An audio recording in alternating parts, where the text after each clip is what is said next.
Welcome to today's Explainer. We're jumping right into a huge question today. How do we actually know what we think we know about the human past? We're going to peel back the layers of time and look at the absolute foundation of historical knowledge. Let's get into it. So, think back to those massive, brick-sized textbooks you lugged around in high school.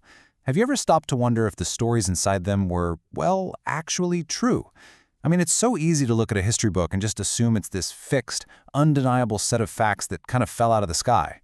But what if I told you that the past itself is totally different from the stories we tell about it? Moving right into Section 1, the history problem. To guide us through this, we're drawing our insights directly from a fantastic and incredibly comprehensive text, a companion to the philosophy of history and historiography, edited by Aviezer Tucker.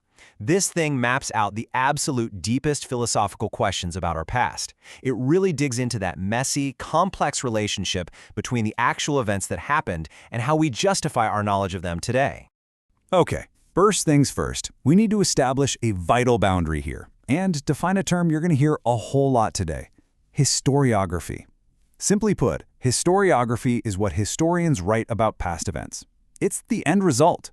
It's the combination of their research, their interpretation, and their narrative choices. Basically, it is the representation of the past, not the actual past itself. So think of it as a fundamental split. On one side, you have history. This is what actually happened. The real people, the real wars, the decisions, all completely gone forever and entirely unobservable to us right now. And on the other side, you have historiography. This is the written representations in the evidence gathering happening right now in the present day. You can think of history as the target, and historiography is the arrow we shoot to try and hit it. Which brings us to Section 2. What are historical facts? The absolutely crucial point here is that facts don't just naturally present themselves to us tied up in a neat little bow. They are heavily filtered. First off, by natural survival, right? I mean, stone ruins and metal are just going to outlast wood and paper. Second, there's intentional bias. The written record heavily favors the victors, the wealthy, and the literate. And third, present-day relevance. A historian isn't going to record how many times Christopher Columbus sneezed on his voyage because, well, it just doesn't matter to our modern perspectives. The facts we actually have are essentially the lucky survivors of a massive, centuries-long selection process. And this brings us to a really fantastic observation from the historian E.H. Carr. He points out that because facts are actively selected by people in the present, understanding the historian's own perspective is absolutely essential to evaluating their work. You simply cannot separate the story from the storyteller. They are completely intertwined. Let's jump to Section 3, building the mosaic. So how do we bridge this gap? Well, this brings us to epistemology, which is just a fancy word for the philosophy of how we know what we know. It's incredibly helpful to compare a historian to a courtroom. Just like a jury weighs witness testimony against physical, material evidence to figure out the truth of a crime, a historian has to weigh ancient texts against archaeological remains. They cross-examine the documents. They ask, who wrote this? Why did they write it? Were they even in a position to know the truth?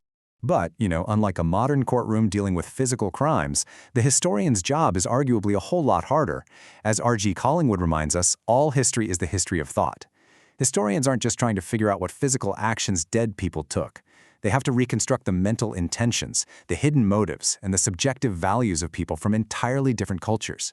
Think of it like a giant fragmented mosaic.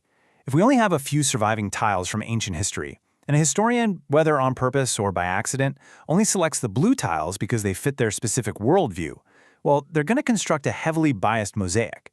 The final picture they present will look entirely blue, and that completely misrepresents the rich, multicolored reality of what actually went down.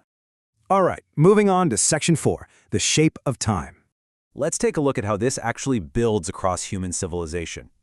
Back in ancient myth, time was unified with origins, often called the arche, or foundational source of things.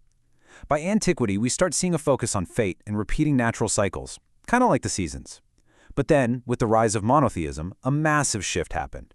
Time became a straight line with a definitive beginning at creation and a definitive end at the final judgment.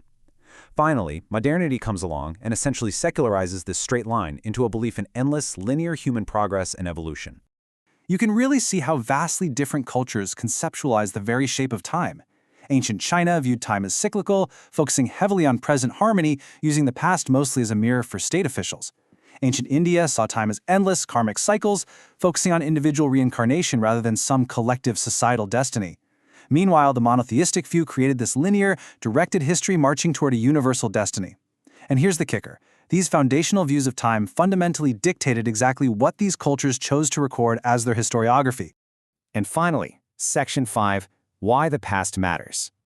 The reality is we all live in different histories. By recognizing that history isn't just some dusty, objective collection of facts sitting on a library shelf, but rather an active, continually constructed narrative, we unlock a seriously powerful realization.